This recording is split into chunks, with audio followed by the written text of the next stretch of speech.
Welcome to the podcast. I'm Rosa, your host, lifestyle entrepreneur, health coach, and speaker. I've gone from being in complete overwhelm, burning the candle at both ends, and watching my health, relationships, and business suffer, to creating a life with more joy, ease, and abundance. If you're ready to let go of the overwhelm, reclaim your health, and push past your comfort zone so that you can unleash your next level of success to create a greater impact, then sit back as we delve into conversations, as well as bring on guests to share with you tools, knowledge, and real action steps to get you there.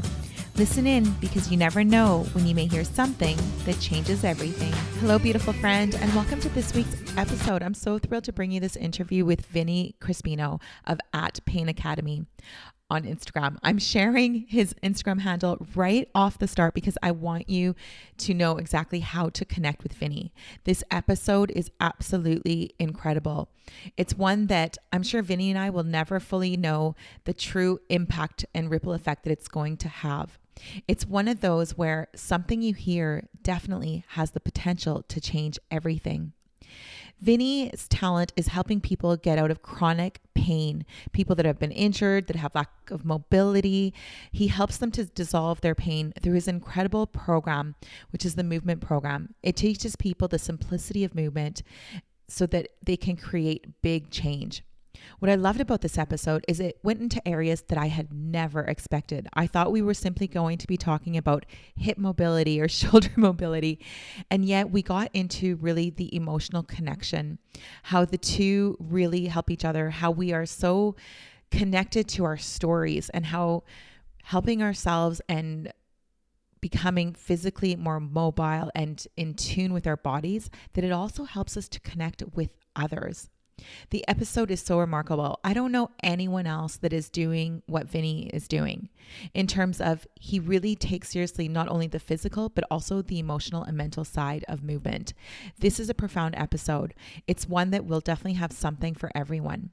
So please listen in and enjoy this episode. Hi, Vinny Crispino. Welcome to the podcast. Yeah. Good morning. Thanks for having me. Yeah, I like it. Great last name. Italian, hey? Yeah. Full name's Vincenzo Andino Roberto Antonio Crispino. So my parents just went off the rails when naming me, and it served me well. That's impressive. As someone Portuguese with a million names, I can totally relate. Yeah, definitely. So thank you so much for your time. I'm really looking forward to this episode because I can see the absolute value it's going to bring to our listeners and what an incredible impact it can make to their life physically, and also mentally and emotionally, because there's so much about your journey that I see not only relates to physical, but the emotional and mental side of things. So I'm really excited to share this. Can we start with that? Can we start with your story and how this all unraveled for you? Yeah, so I'll take you back to really where it started. So I was a 8-time All-American Division I collegiate athlete, 30 plus Colorado State records, 16 top 16 in the nation national titles for swimming. So I was a pretty good athlete, and I never really cared about movement. It was always about pushing the body and trying to get as much as you can out of it. It was never about learning how to take care. It was always about metrics and times and performance and how much can we get out of it. And my life took a pretty drastic turn when I injured my back in a surfing accident. So, like I said, I was a really strong swimmer. I could paddle out into some pretty hairy surf, but I wasn't a good enough surfer to actually manage it. And I wiped out. A wave took me down, threw me on my back, and my lower back hit a rock. So it was kind of like a beach break. So it wasn't really a deep shore break there. And when my lower back hit the rock, I mean, before I even surfaced above the water, it just felt like a completely different body. I mean, Wow. I felt it, I heard it, and the damage from that impact was a T12 fracture. It was multiple herniations. There was subsequent nerve damage that shifted my spine 21 degrees to the left.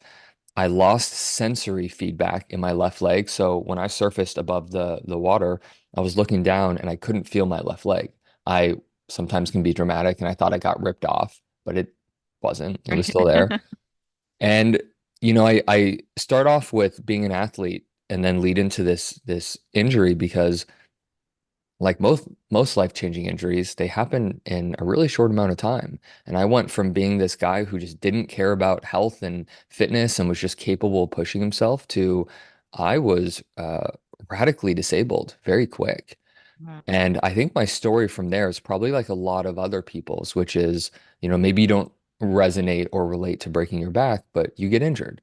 And when you get injured, what do? You go see the doctors and the chiropractors and the PTs, and you start throwing the kitchen sink at it with Western medicine. And sometimes it's helpful, sometimes it feels like you're in the right place.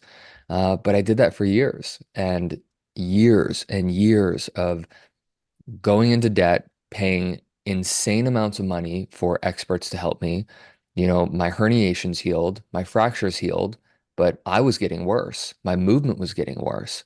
Mhm. And I was noticing that I was further entering into this chronic state of disability, despite me being a young person, and despite the MRI saying that I was okay. I mean, it still showed damage, but nothing that would uh, give reason for why I can't work, why I can't sleep, why I have to, after standing for more than a couple minutes, why I scan the room for where's the closest chair to sit down on, Mm. or just looking for areas to lay down on the floor because I just needed to get off my legs. And that's, I mean, I lived life like that for almost half a decade. It was rough. Wow. You talked a lot, like when you share your story quite in depth on your Instagram page. And Mhm. I think there's a part where you talk a lot about like retracting from the world and how it just impacted everything. Like you talk about that debt, and I can only imagine what that does for you emotionally and how it impacts your relationships. Like your whole world starts to change, even though it's starting with the physical body. Yeah, there's something really alienating about pain, and it makes you want to just push people away. At least that's how I responded to it. I was going through this extremely, traumatic experience. I felt terrible, so I didn't want to let anybody into my life Yeah. because then they would feel terrible. Then I'd be kind of like Right. rubbing this on them. And so it was easier for me to just shut down and shut the world out. And on top of those emotions, having a pretty large pain pill prescription that is just handed out to people in pain, Right. that didn't help the emotional state of things. Right. I further just closed inward. And this is why I write a lot about when it comes to healing the body, 50% of it's physical, and the other Mm. 50% is mental and emotional. And I understand fully when I say that, if you would have told me that in the peak of my injury, that my problems are also emotional, Yeah. I would have flipped you off. I would have walked away. I would have said, this person doesn't know anything. I remember seeing my broken back on an x-ray and seeing that it was physical, it was mechanical in nature. There's nothing that has to do with my relationship with pain or my ability to sabotage good things, my inability to stay consistent, and my inability to put my needs first. And none of these things were talked about in any of the therapeutic methods that I went through. Yet they were the things that ultimately made one of the biggest differences in my rehabilitation journey. And if you remember my program, I say this a lot that the exercises that didn't work for me were the same exercises that did work for me. The Mm. difference was how I was showing up mentally and emotionally to this kind of rehabilitation work. That was the biggest key for me. Yeah, that's incredible. I mean, this I feel like I have my questions that I want to ask you, so because I know my listeners and I know what I want them to get from this, but I feel like I can talk to you all day about that side of things. I think Yeah. it's so impactful in how it impacts all our lives, and you're getting into so much more, like again, than the physical. How did you end up finding a solution? Like, I assume it wasn't like one thing, but you talked about how you're like throwing the kitchen sink at it, you're doing everything you can. And I see that in my world with helping women. I mean, I talk about weight loss, but we know that it has nothing to do with weight loss. I had a wonderful friend who's a marketing genius, and she said, if you don't if you don't market to what people think they want, you'll never be able to coach them on what you truly desire for them. And for me, the Hmm. desire is for women to be vibrant and healthy and strong and fit and mentally strong as well, and to feel worthy of it all. Um, but they too do that. throw the kitchen sink at everything. There's got to be a million solutions out there. Let's try this supplement or that supplement or whatever it is. So how did you go from that? Like, how did you go from throwing everything at it to actually finding the solution? Because I mean, look at you now. Yeah. You're fully healed. Yeah, it's been a comeback story, and now I'm training for ultra marathons and doing 50 plus Man, mile races. So it's been a really big comeback story, and there were a wild. couple really important defining moments. The first one was no wonder I wasn't getting better because I was doing so much. If I had Mm, a good day, I had no idea why. Was it the PT I saw in the morning? Was it the chiro I saw the night before? Was it the massage I had 2 days earlier? I right. was doing so much and I was introducing so many variables. And this is one of the common denominators that people are experiencing when they come see me for help, which is they're doing everything. So Yeah. when something works, they have no idea why. And when something doesn't work and they're flared up, they have no idea why. Right. And so it all comes back down to structure and strategy and approach. And it took me 4 to 5 years of no structure, desperate, willing to try anything and everything, and bouncing in and out of programs, trying all the random stuff on YouTube, saving all the Instagram exercises, and then never Yeah. really doing them like most Yes. people do. It wasn't until I realized that, my body is a system and it's going to respond to what I give it. And if I'm scattered mentally and emotionally in my approach, how the hell is my physiology going to ever follow suit? Right. And one of the biggest frustrating things that I kept running into was, again, when I would have an okay day, I would have no understanding as to like, what did I do to make this day a little bit better, to ease Mm, the pain off a little bit more? And I became obsessed with isolating variables, changing one thing at a time, and really sticking with that one thing to give it a yeah. chance to understand what does this actually do to my body? And this kind of ventures back into the realm of the emotional. I was so damn desperate and impatient, no wonder why I was lost and confused. I was creating that confusion because I was doing too much. And my grandmother always said less is more. And I think Yeah. her words really helped me out with this. So step one was understanding that my desperation was perpetuating the problem because Right. I was untethered. So how could my physiology respond in a meaningful way? Step two, this next pivotal part was revealed to me actually in a photo. So I found a mentor who does full body biomechanics training. I'd never experienced anything like this before. And he didn't ask me about my story. He didn't ask me about the break or the injuries or what I could do or what I couldn't do. He, on our first session, just took a picture of my body standing up. I wasn't Mm, doing anything complicated. I was just standing. And he showed me this photo on his big TV screen. And the conversation was so simple. Here I was trying to look for the needle in the haystack of how do we fix back pain? What is the mm, exercise that does that, right? I'm inside my own body, my nervous system, just trying to manage what I'm feeling. And this person comes along and takes a picture of me and says, but look at what's happening, right? It was my first experience of stepping outside of my problem and just looking at the body. And what I saw was that I could barely put weight on my left leg. The majority of the weight was on my right leg. My left right. leg was twisted, had a lot of rotation in it. Left foot was pointed out. Left knee was twisted in. And so, what was really interesting about this pivotal moment, and this is the first step I teach people in my program, is we can't solve a problem by just what you feel alone. Because what Mm, if what you feel is wrong? And it's not wow. that it's wrong, it's just it's incomplete. Our brains do really weird things where we train ourselves to focus on issues that we think are important, yet we could be missing the bigger picture. And most people's problems, they're so clear and flying right underneath the radar that they're not paying any attention to it. Not once in my back pain journey did I ever think about I should balance both legs. But Right. in looking at a photo of my body on a screen, not posing, I saw that I clearly can't use both legs. Well, I wonder what that has to do with why my back feels the way it does. There was so much imbalance and dysfunction in my legs that that's why my back wasn't healing. And so it Right. was this first getting a structure, getting a clear structure of not doing too much at once, and then actually moving towards a place of objectivity, no longer chasing what I feel and allowing my body to dictate what I need, but actually getting to the objective truth of how do we align the body again? How do we get the left side to work like the right side? How do we get the muscles in the front of the body to work like the muscles in the back of the body?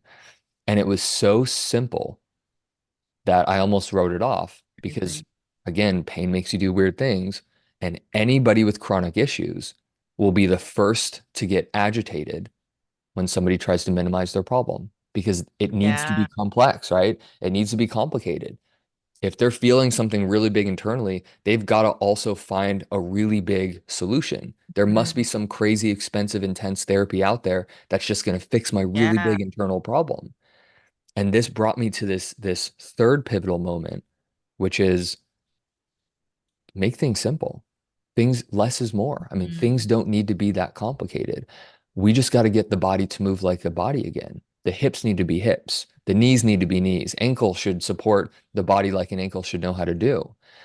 And what I had realized painfully and spent a lot of money to realize this was I was putting my specific needs before my basic needs. Right. Okay, so if your audience gets one thing from me today, I want it to be this. Mhm. Master the basics before you look for specifics. Now, let me make that real for you. If you're trying to get healthy, looking for specifics would be what supplement do I need to do that? But the basics are, let's start with proper nutrition. Let's Mhm. get back to whole foods. Let's move away from processed foods, right? And so people will spend so much time and money looking for specifics, So yet true. we're not working on the basics of nutrition. Well, the same thing's true with movement and the way that we're feeling and mobility work. People Mhm. are looking for hyper ultra specific exercises to fix the problems that are only there because we've lost basic movement. And if we can just get to the basics, which is what I teach everybody in my course, let's get the let's get the right side to move like the left side. Mhm. It is surprising how many of these specific issues we have start to get tuned up because our biomechanics are improved. Our movement economy is more efficient. Things just work better when we ask them to work. And I realized that I was making it so incredibly complicated because I was in pain and because I was really impatient. Does that make sense? Oh, I mean, you're absolutely speaking my language. It's why my program's called Simply Strong. And I'm always about like start with Yeah. like, I don't even talk about supplements till weeks later. And even then you've got to have those basics first. And there was very, very few that I would recommend. Um, there's a part of it when you're talking that I find also people just get so attached to the story. Like once you're in that victim mode and not because the pain is real and I don't want to diminish anything that people are going through and they desperately want those results, but there is like this real attachment to it. Like I often feel what it's almost like they can't picture what it's going to be like later, or they don't want to let go of the story, because with the story comes a lot of empathy and a lot of attention, and I think that must have a lot to do with childhood too, right? You're Hmm. getting feedback that feels good, and so Yeah. what happens if you let go of that story? I think there's and this ventures more into the mental and the emotional part of this, which has to be addressed because and this is where there's going to be probably immediate rejection to Mm-hmm. anybody that hears that. And what I would encourage people to do is if there's rejection to what I'm about to say, that's where the work needs to be done. Your pain is actually serving a purpose right now. It's just a matter of if you're clear on that or not. This problem that you are throwing a ton of money at that you desperately want fixed, it does serve a purpose. And when you can slow down and do the emotional work to become clear on what that purpose is, some really interesting things can happen. There is one thing that really shows up in anybody who comes to me for help, which is they need to be heard, right? They need their story out there. And the way that people tell their story, I can very quickly, with a high level of certainty, it's not 100%, with a high level of certainty, I can already tell if this person's ready and willing to make a change in their life, or if Right. they just want something else to fuel this problem. When we have these issues with our body, the first thing that I look for is when people start saying, my back, my pain, my Yep. this. We start over identifying with this thing. And what do we all know about human beings is we don't like change, or change is hard. Well, when you're a person that has an issue with the body and you start to over identify with it becomes your life and it becomes a part of your personality. Yes. And in a very real way, this is where sabotage happens. And I see it all the time. People will come to me for help. I show them the exercises. They start feeling better. And guess what they do next? They stop doing the exercises. Why would you stop doing the thing that made you better? And this is where the really complex emotional part comes in, because their limitations, their experience with their body, though very uncomfortable, though very unwanted, it's familiar and it's known. And the best way I can make this real for people is um, if you've ever grown up in a city and then you leave that city and you go to like the countryside where it's quiet. Notice how uncomfortable that is for people at the start because they're used to all this ambient noise and sound, and then now it's just dead silence. And that creates discomfort. Though it should be peaceful, though it should be calming and relaxing, this is why people turn on podcasts to fall asleep to them at night. They Mhm. need that ambient noise because it's uncomfortable in the silence. Yeah. The same thing is true with pain and sensation. When you're so used to feeling discomfort for so long, even if you don't want it and it sucks and it hurts, the absence of that discomfort will actually create people to do the same thing that got them in pain in the first place. My first experience was that with that was when I started to feel better physically, I went on a tattoo spree because I didn't think it was okay to feel good. I didn't think I was allowed to feel good. So when Right. I didn't have this sharp, stabbing, searing back pain, I went out to look for pain. Wow. And then I started to run out of room on my body. So I had to figure out a different approach. And, look, I know running is healthy and working out is healthy, but ultra marathon running is really brutal.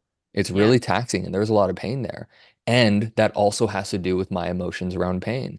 It feels uncomfortable without that in my life. And Right. that's my own work to work on, and I'm not that great at it, but I'm working on it.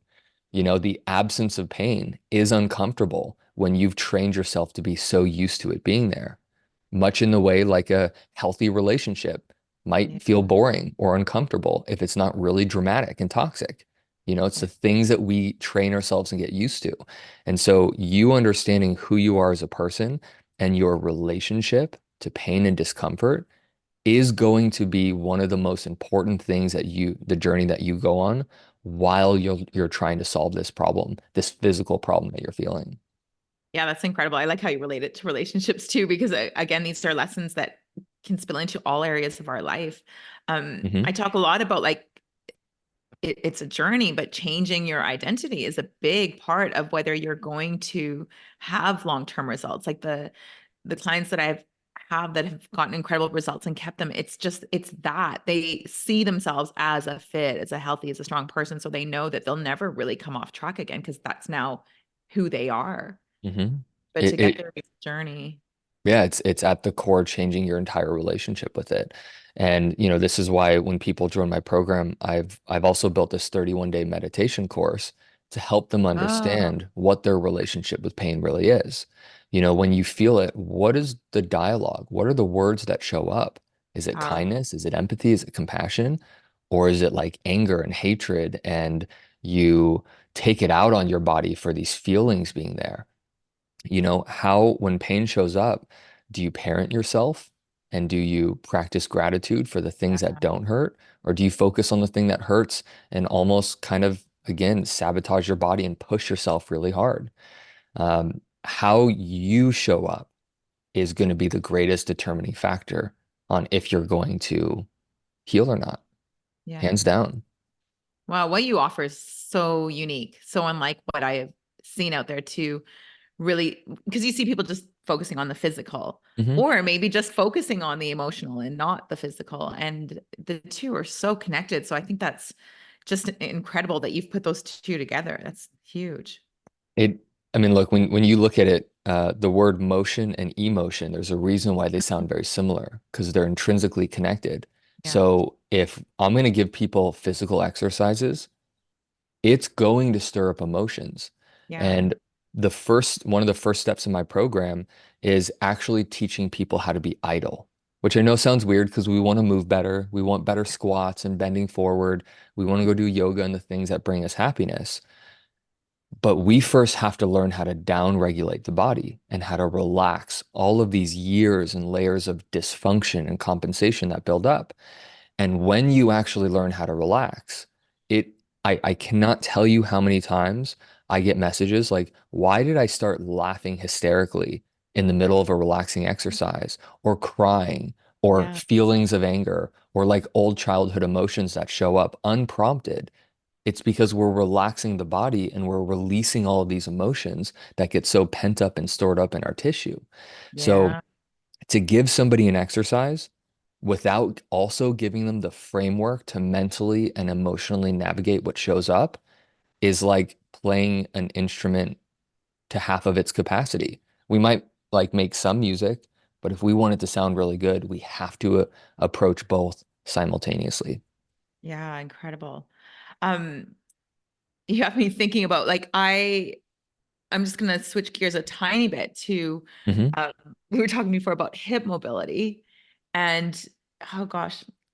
So I'm going to share my personal story with this recently because I do believe that this will help our listeners. And that's that through like perimenopause, menopause phase of life, which is, I work with a lot of women that are in their 40s and really can start as early as early 30s. And hip pain in particular, joint pain in general becomes a thing.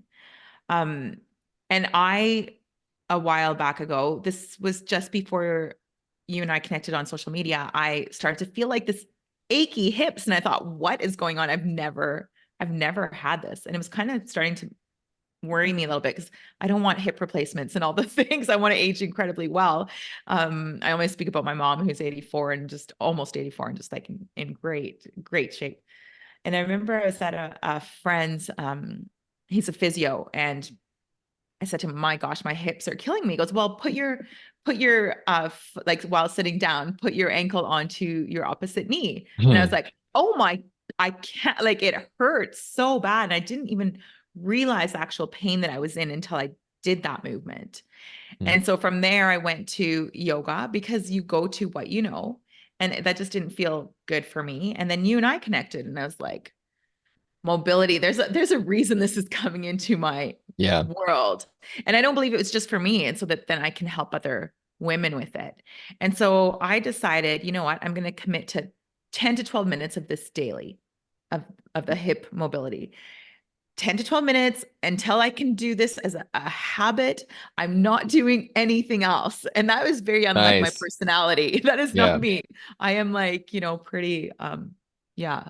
Anyway, so I did that and I was like feeling so good. And then recently I thought, let me see if I could do a one-legged pistol, which I haven't been able to do in quite a few years. And I did it like with ease. And I was like, wow, that's really good. I was really happy. But now in having this conversation with you, I realized that in the last couple of months, since like I went through a lot in life the last few years and all the Hmm. things, but I've never been happier. I've never felt more content, more just really good mentally, physically, all of it. And I am now thinking, I think it has a lot to do with this hip mobility on top of, everything. I don't think it's just emotional and things going well. I think it has a lot to do with this physical. So I want to talk a little bit about hip mobility in particular and what women can do because like I said, I think a lot of people go to things like yoga because that's what they know. You only know what you know. And Hmm. they probably don't even know that you exist.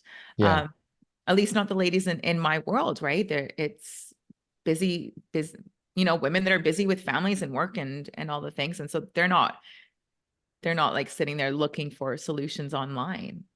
Yeah. So yoga, for the record, I love it. I've got a yoga practice. I've got a membership. My Yeah. girlfriend and I go to these yoga classes. It's a really cool way to connect physically. So I love it. And that being said, it has a really specific outcome that it puts on the body. So let me try to make this as simple and digestible as possible. If you have a hip that doesn't move well and you go start doing full body motion, like yoga, right? A lot of down dogs and bend forwards.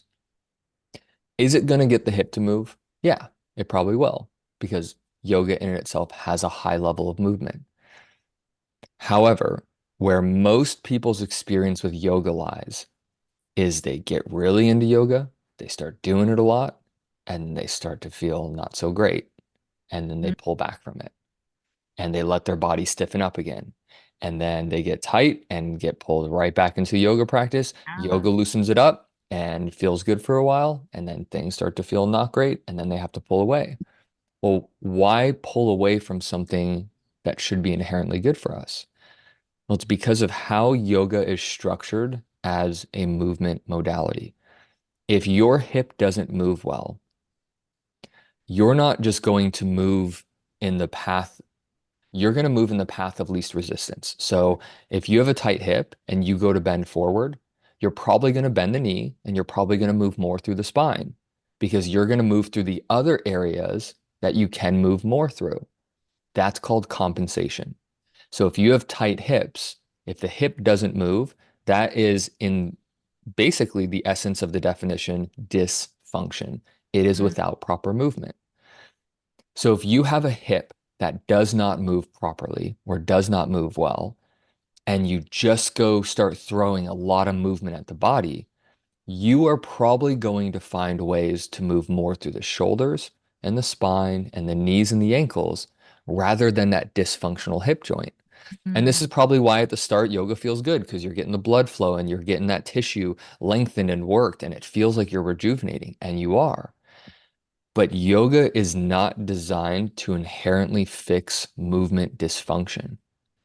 It is right, designed to get the body that you're bringing into yoga to move more, right? right. So the problems, the imbalances, the dysfunction that you have, when you bring that into yoga, you're going to get stronger and you're going to get more mobile with those problems, Right. which is why most people are riding this curve of they get just fit enough until things completely lose stability. Now they don't have a lot of structural stability because they're so loose and limber, and then they train themselves into the next injury. And my first experience was with this was actually working with a lot of these yogi influencers online who can like pretzel their legs behind their head, huge ranges of motion, Hmm. but they felt terrible, high levels of pain because of how they got to that range of motion was through the power of compensation. And compensation tends to not feel good. And compensation is the same reason why most people start to the gym. They start to get strong, it feels good, but then they fall off. I don't think it's because of motivation problems. I don't think it's because they're not inspired or they don't want it. I think it's because their body starts to not feel good and Yeah. recovery times increase. It takes longer and they have to start spreading their gym sessions out. Instead of going every day, maybe it's every other day. Instead of taking a day to recover, maybe it's 2 or 3 days. Instead of lifting the same weight, now you start to lift a little lighter. And you kind of demotivate yourself based on your experience with your body. Because again, it's about you're bringing your body into a modality, whether it's weights or yoga, that isn't inherently designed to improve proper motion. Hmm. It's just going to get you to move more. And the biggest mistake people can make is thinking moving more equals moving better. If I've got bad running form, just doing more miles is not going to correct that. Right. Improving my mechanics and changing the body that I'm bringing into my runs is what's going to make running feel better. So the challenge is that there's not really a lot of information out there. Yeah, there is. And no, not only is there not a lot of information out there, um, when you bring your body to a yoga practitioner, that class is structured. It takes the mental fatigue and the thought. Yes, you're participating in the class, but you're not structuring what your body needs. And Mhm. that's where some of the emotional and mental and physical labor is really getting to a place. And this is what I teach people, how to understand what your body needs to give yourself the structure that you need on a daily basis to thrive. You've got to learn how to participate in your own rescue. And sometimes showing up to yoga class is all we have in our bandwidth that day. Right. And for most people, it's not enough to sustain it long term. There has to be a home-based, something that they can reasonably rely on a daily basis to maintain their body and their soft tissue structures. Yeah, that's incredible. In terms of the ladies that I work with in this hip pain, like how many people do you have that come to you that they don't necessarily have an injury? They just know like that they're feeling really tight and achy. And what can they start to do? Like, why do they actually come to you? Because sometimes it's not enough to be like, come to you before the problem happens, before that injury happens, or be Yeah, there's a lot of very pain. few people are preventative. Yeah. It's just not the way we tend to work, especially when it comes to something that expends energy. Like if I'm going to ask you to do something every day, there's got to be a very clear reason. So usually people in pain, it's about 40 to 50% of the people that come to me are in chronic pain. The other 50 to 60%, they just feel off. They don't feel good. And Mm, they also know that, like most people, the human body doesn't tend to get better with age. yeah. In fact, we lose 1% of muscle mass, strength, and flexibility a year. So I think these people are seeing the current state of things where they were probably at a few years and just doing some really quick mental math, thinking, where is this problem going to be in the next couple of years? Yeah. Where's it going to be in 5, 10, 15, or 20 years?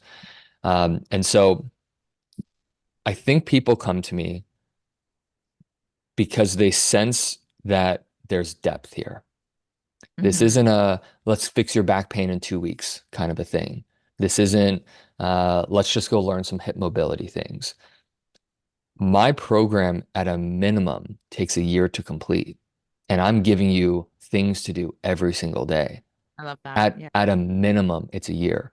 I've got people who are going on year 4 and year 5 and who are deeply engaged in this process Brilliant. because they want to build something meaningful and sustainable with their body. So I think people are getting the sense that not only is there depth here, but the things that I'm saying are making sense. For example, um, my approach towards problems with the body is completely different.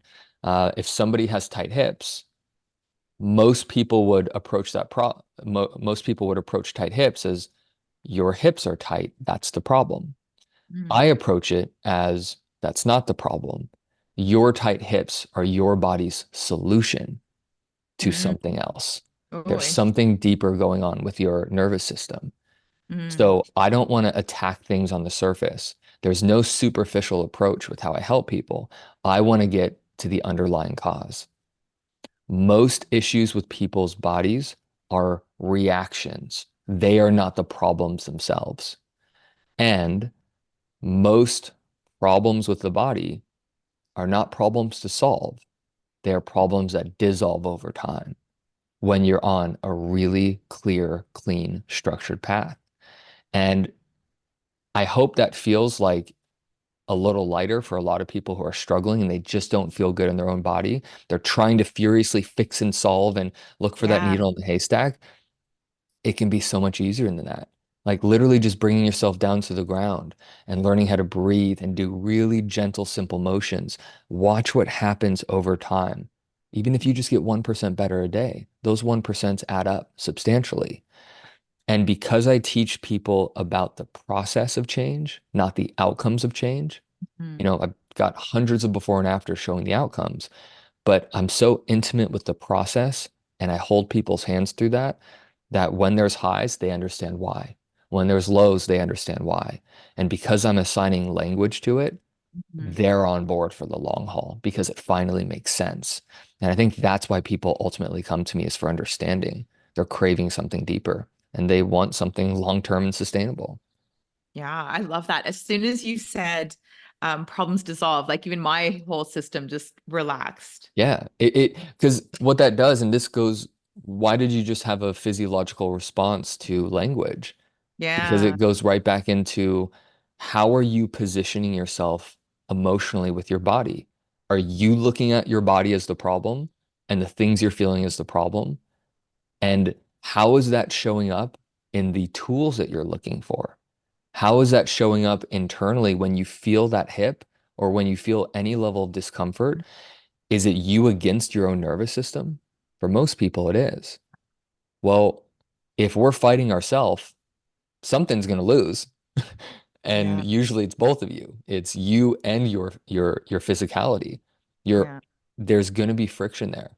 And so the first thing I really try to teach people mentally and emotionally is stepping out of your own way and allowing your body to do its thing and showing out how to support it, not how to fight through it, not how to Mm, grit your teeth and wince through pain, yeah. but actually how to, with every single rep, show your body this like gentle love and care. And Mhm. that's what rejuvenates this mind-body connection. Not, I'm wrong, this is bad, I shouldn't feel this, Mm, and my body's stupid and it's failing me and it's broken and I need to fix it. yeah. That road doesn't lead anywhere productive. No, you're just fighting your body. Hmm.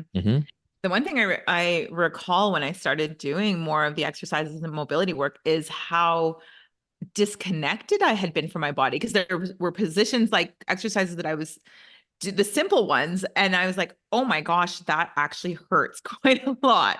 Or I Hmm. had no idea I had that kind of tension in my body. I just had no idea. And I remember that was such an awakening for me. I'm like, wow, do I really know this body?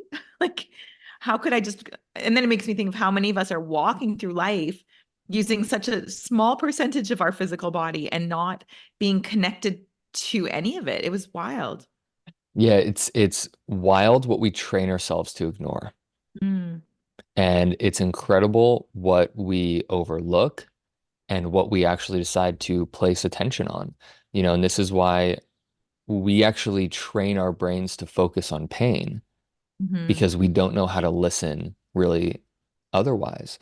Right. There are so many non-pain signals that your body's giving you on a daily basis. Like, for example, you're sitting more on your right hip. That's a non-pain sensation. Are Right. we aware of that? Do we feel that? Or does it fly under the radar because we don't assign meaning to that. We don't assign value to it. And Right. we only pay attention when our body's screaming at us. It's only when we have this really sharp physical Hmm. sensation that we then start to pay attention to our body.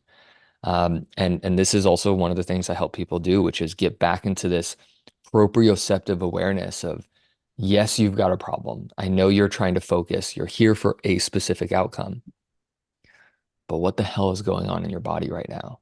What is Yeah. your right shoulder doing that your left shoulder is not?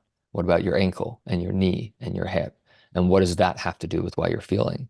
And when you come down to the ground and you do these simple positions, you almost kind of drown out all the excess noise and you spend time actually physically reconnecting with yourself. And that alone, that proprioceptive development is crucial in the rehabilitative process. Yeah. Incredible. Um, something there's a quote that you share on your Instagram, and I thought, oh, that is exactly it. And it's it's what worked for me when I decided to do it, but not my personality because I'm a little bit like just want everything now, like a Sure. lot of I people. get it. But Yeah. you had this wisdom is found in routine. And you talk about that quote, and I just thought that was so beautiful. How do you get someone to commit to that routine? Because routine can be boring, like, let's be Mhm. honest. And we live in a fast paced world. And so that can be challenging. Yeah. So when I say wisdom is found in routine, w- I'll give you an example. When one of the exercises that I share with people is to lie on your back with both legs over a couch or a chair. So Mhm. I call this neutral position. It takes out all the work in the body. The ground and the chair are fully supporting you. Not a lot of activity going on at all. And that's the point of that exercise. When you come to that same place every day, the same position every day, the amount of difference in what you're capable of observing and noticing with your body is tremendous. How does this one same position feel after an argument with a loved one? How does it Mm, feel after work, before bed, before workout, after work, whatever it is? mm, When you have the same physiological routine, meaning you're doing the same movements every day, what you're going to learn is more than any textbook or mentor or coach is going to teach you because your nervous system is going to tell you what's going on in your body that day. There was no wisdom in my approach for the first 5 years because there was no routine. So how mhm, could I? No wonder why it took me forever to learn this stuff. I was doing something different all the time. right. And it wasn't until I started doing the same things, even if they weren't the best things for me, it's because I did the same things every day that I got to see a few things. Number one, not only how much the body changes every day, but I also got to see these little micro progressions. Maybe if I laid on the ground, after a minute, my back hurt. But maybe the next day, it was like a minute and 10 seconds later, my Mm, back hurt. And the third day, it was like a minute and 20 seconds.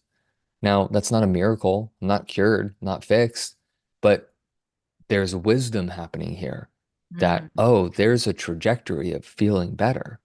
And after a week or two, I could be in the full position for 5 minutes without any back pain.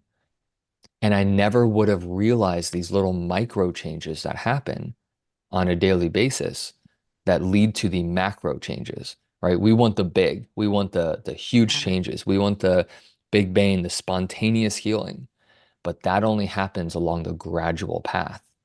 There's nobody that's going to snap you and crack you and fix you back in place and all of your problems are just gone forever. True healing is coming to the same place and noticing these little micro changes daily as your body becomes more capable. And if you can't develop a routine, that's where we have to really look at the person attached to this body. What needs to change? And that's also why I start people very slow, like 15 minutes a day. I yeah, give them the full 2 hours. Nobody's yeah, ever going to yeah, do this. But yeah. we have to start off with something that's accessible and available. Now, the other thing I'm going to add to this is um, it's also, I mean, it is your fault, but it's not your fault why routine can be hard for you, especially when it comes to exercise. I want you to think of it like this. A race car driver drives around a track and they don't just stay in one gear. They are constantly shifting in and out of gears to meet the road and the curve that they're on. Most people don't have those gears when it comes to exercises. They either only know how to push themselves in the gym, they either only know how to work out hard, or they only know how to take a day off. Right. There's so many gears in between that when you start to learn simple routines that meet your body where it's at today, like I have a high energy day today, let me get a lot of movement and dynamic flows in, or I have no energy today. What are the positions that I can lay down on the ground that are going to support my body? That's you being like that race car driver shifting in and out of gears. And most people struggle with routine because they try some high energy routine, but that might not be what their body needs that day. So they'll pull themselves out of it. So it's less about doing the same thing every day and more about learning how to show up and meet your body where it's at every day. And that requires you to have tools in the form of various routines with varying levels of intensity so you can truly give your body what it needs. And to develop that listening, that's a skill. And that skill only happens when you show up over long periods of time. And that's what I teach people how to do. Wow, that's amazing. It's like you're describing exactly what my experience was is Hmm. I have a friend that I was sharing with her. Okay, I would say to her, okay, I've done my mobility this morning. And she was doing the same. And I said to her, no one really would really notice like when I'm in doing these exercises in these positions, like that I've progressed. Like no one else would see it, but I know, like you said, because it's that feeling of being in a little less pain or being able to access a little bit more mobility. And they were like these little micro wins. Yeah. And some days they were actually going backwards and then go forward again. And And I remember just thinking, okay, I'm just committed and we'll see. And then at the end, it was like, wow, it's amazing. And when you Oh, have that deep commitment, something really special starts to happen mm, with your emotions, which is you stop fueling the fire when things go wrong. When you're mm, in pain or when you're in a flare up, because you have wisdom with routine in your body, you know how you feel right now is not how you're going to feel tomorrow. Might yeah. still be there, but it's not going to be the same. Yes. And you start to crack this idea of of permanence in the mind, Mm, right? And go back to what you shared almost at the start, which is you kind of having this hip problem. And the first thing that you then shared was almost kind of projecting outwards. What if this mm, is just going to be like this? What if it gets worse? mm, And the real question we have to ask is, what does your nervous system do when you yeah. take yourself there mentally? Does that put you into the parasympathetic, the healing state, lower blood pressure, better heart rate, better oxygen delivery? Or does that Mm, put you further into the sympathetic, fight, flight, freeze, anxiety, anticipating that this thing's never going to change and it's going to get worse?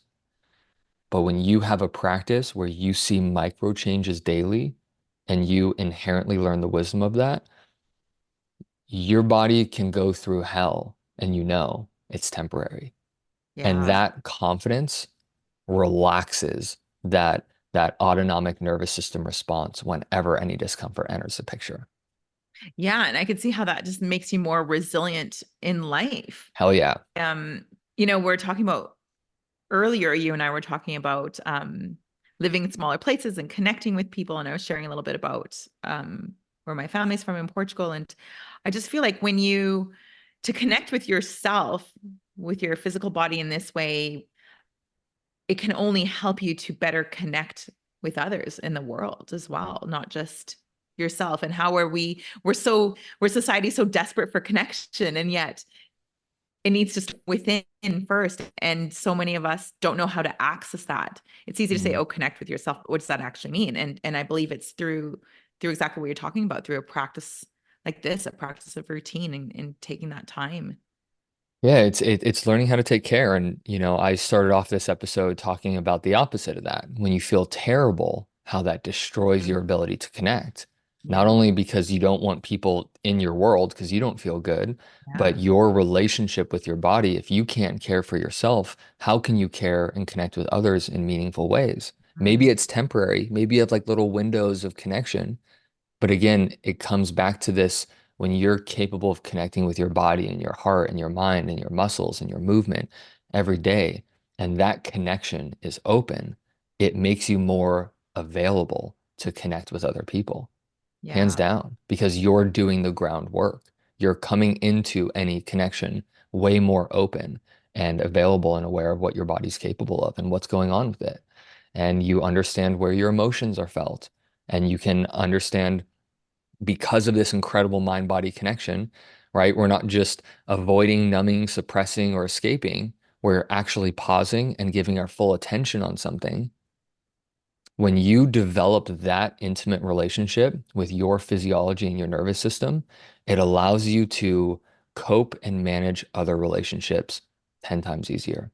Yeah, it becomes quite an exciting journey. Like I think of the human experience and the range of motions that we should be able to navigate and to feel, and Huge. how we spend our time really trying to suppress the ones that don't feel good rather than just feeling into them, and like you said, trusting it, this too shall pass, and to hmm not ignore it. And how yeah, it just makes you more resilient. And yeah, what an exciting way to go through life. I think it's better. I've done both, Yeah. and I don't recommend the first one, the shutting and disconnecting from yourself and closing yourself off to your needs and then trying to like show Yeah. up in the world. That's hard. That's really hard Yeah. to do. Well, Vinny, I could talk to you about a million other things, and we've not gotten to all our questions, but I have like just a few more that I would love to ask hmm you. One is, can you share like one of your favorite client successes and how this practice changed them? Yeah, so You probably have many, I know, gosh, but it's so hard to choose. Um, I'll tell you about this woman named Sam who was a member of my program, and this was years ago. So she was one of the early on members. Um, she was going to school in Australia. She was working towards her doctorate in psychology, and our work together, her work with her bodies, one of the most severe cases of scoliosis and imbalance that I've come across. Uh, Not only did our work change her doctorate and her focus, she wanted to then completely move into the chronic pain realm to help people deal with the emotionality of their bodies. But her story was incredible. She was a program. Geez, we're talking in a simulation here. She was a member of my program for a year. Not a damn thing changed. She showed up every day. She was doing all the exercises. She followed my guidance to a T and reached out after a year with her before and after photos. I thought they were both double before photos. Nothing changed after a Whoa. year of this work. And so I decided to hop on a Zoom with her. I just wanted to connect with her. And we had a session. I didn't teach her anything new. There was no magic formula or exercise that I gave her. I asked her to show me what she was doing. She showed me the routine that took her a year to build. And as she's doing these exercises, I'm noticing like furrowed eyebrows, and Mm, she's like changing and morphing her face. And I asked her, "What are you thinking about right now?" And her story showed up. Scoliosis, the imbalance, the discomfort. She wasn't just feeling her body, the sensation. She was feeling everything that was wrapped around the sensation, how it affected her life, how it affected her job, her relationships, how it affected her ability to work out, how it affected her self-image of her, like all of these things. She was feeling so much in that moment. And without changing the exercise, I worked with her and I gave her a mental framework. Here's what I want you to think about right now. Let's put a little bit of space between you and these thoughts. And let's see if we can relax into this position a little further. And I coached her emotionally. Again, the same exercises, but an entirely different framework of how she was approaching those sensations. She stood up and I took a screenshot of her standing position. It was 50% better. wow. 50% better after no change in 1 year. And there Wow. was no exercise difference. It was her changing her relationship to her body. And for the first time, showing compassion, right? Because she only knew how to resist what she was feeling. The floor is hard and flat. So she felt all of the twisting and imbalance. And I started moving the conversation towards what feels good. Mm, What do you love? What are the things that you're grateful for about your body? What are, instead of feeling this pain and sensation and loathing it and tensing up, can we actually thank your body for everything that it's done to get you up until this point? Everything. You're still right. here. You have survived this problem. Your body is amazing. It's done incredible things to keep you going despite this catastrophic loss of function. Mm, Today, in this exercise, we are just going to give thanks. And I had her, I hope I'm not making this up. I think we did the Ho'oponopono.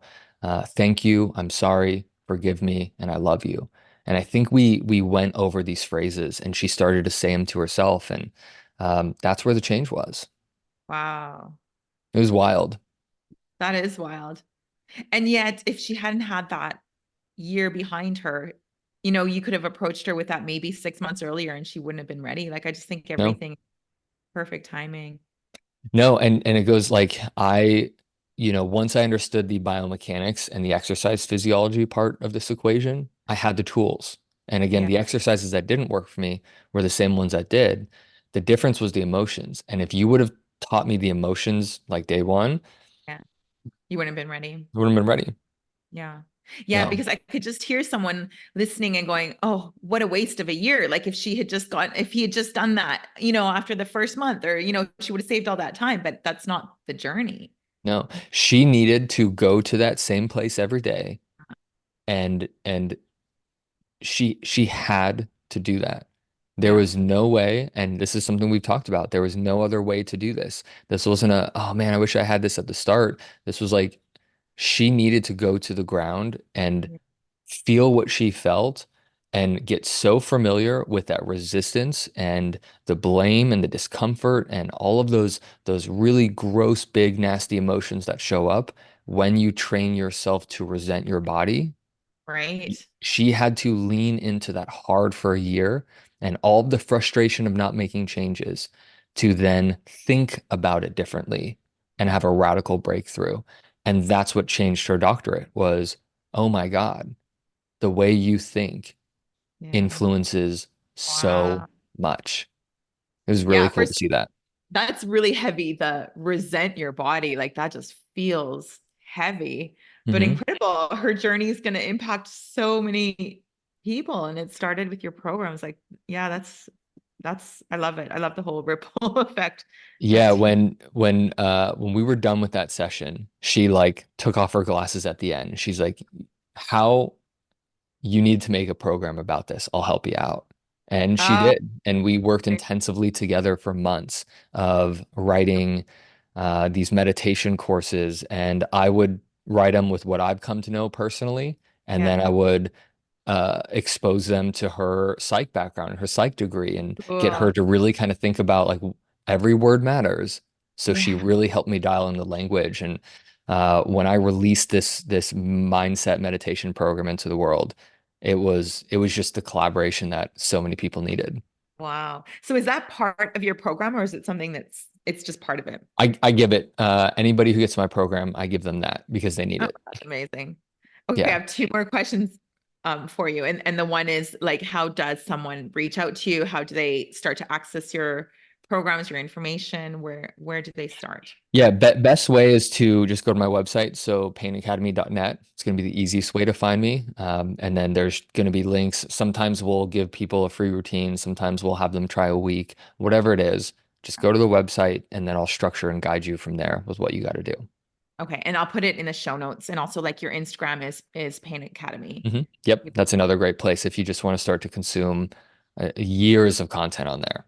Yeah, it's amazing. And someone just gets such a feel for the quality of work you do. Like what you have on social media is so amazing. I just Takes a lot started of there time. with like your free hip series. And I was like, I can't believe he's just giving this away free. Yeah. People gotta, you know what? If you're anything like I was, I was cynical and skeptical, my guard was up. And so I really think people need to feel these changes to not only understand their body, but to vet me out. So I release so much free information for people to do that. Yeah, it's such a gift. Okay, last question. This is the question that I ask everyone. I'm really about like these moments that change our lives, and sometimes they just change it a little bit. Sometimes they're profound, but can you think of a moment where you heard something or read something that changed things for you? Yeah, I actually shared this quote last night on a dinner date. So I'll share it Oh, with you. cool. Yeah. Um, so this was a pivotal moment, and I was in a clinic. So this is some like 6 years after breaking my back. Uh, I remember limping into this appointment, tremendous back pain, and my mentor right away shows me this like wide-legged inchworm variation exercise, Okay. which like I'm struggling to even open the door and walk into the clinic, and he's doing this like really funky movement, and I immediately said, I can't do that. There's no way. And he stands up off the ground, showing me this exercise, proud, like, yeah, this is cool, gonna be good. We're gonna do this. And he said, okay, I'm just gonna refund you your sessions. You're not ready to heal yet. I'm like, Uh, I pissed. I got pissed off when he said that. And I asked him, like, what are you talking about? And he said, well, if you're gonna argue for your limitations, I certainly can't help you. Wow. And Wow. I need you to say that again because that's powerful. Yeah, he said, if you're going to argue for your limitations, I certainly can't help you. And Yeah. that's what it was. And I got pissed off. My ego got challenged. So I dropped down to the ground and I did this movement. Everything in my story was telling me I can't do that. And I realized that I was arguing to keep my limitations. Yeah. I did the damn exercise. It hurt like hell. I felt muscles stretching and moving that I hadn't felt in years. And I remember standing up, feeling amazing. And that was my first experience of, again, how much am I'm arguing for my own limitations. Wow. Love that. My gosh, that's so powerful. Well, Vinny, thank you. I can't thank you enough for spending your time with us. Like time is the most valuable, one of the most valuable things we have. And I so appreciate it. I know that this episode's going to make such a difference to people listening. So thank you. That was Awesome. so much fun Yeah, and thanks for having me. learned Let me so know if much you want from to do you. round two. Sounds great. Always. Great. Thank you. Thank you so much for listening in today. I know time is precious and I'm grateful you shared yours with me. It would mean the world to me if you felt an impact, a moment of inspiration, or learned something new. If you would share it with those you care about and leave me a review on iTunes.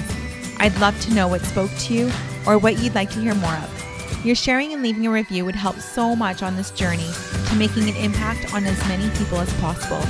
It's worth it. I know from experience, there are moments when something we hear has the possibility of changing everything.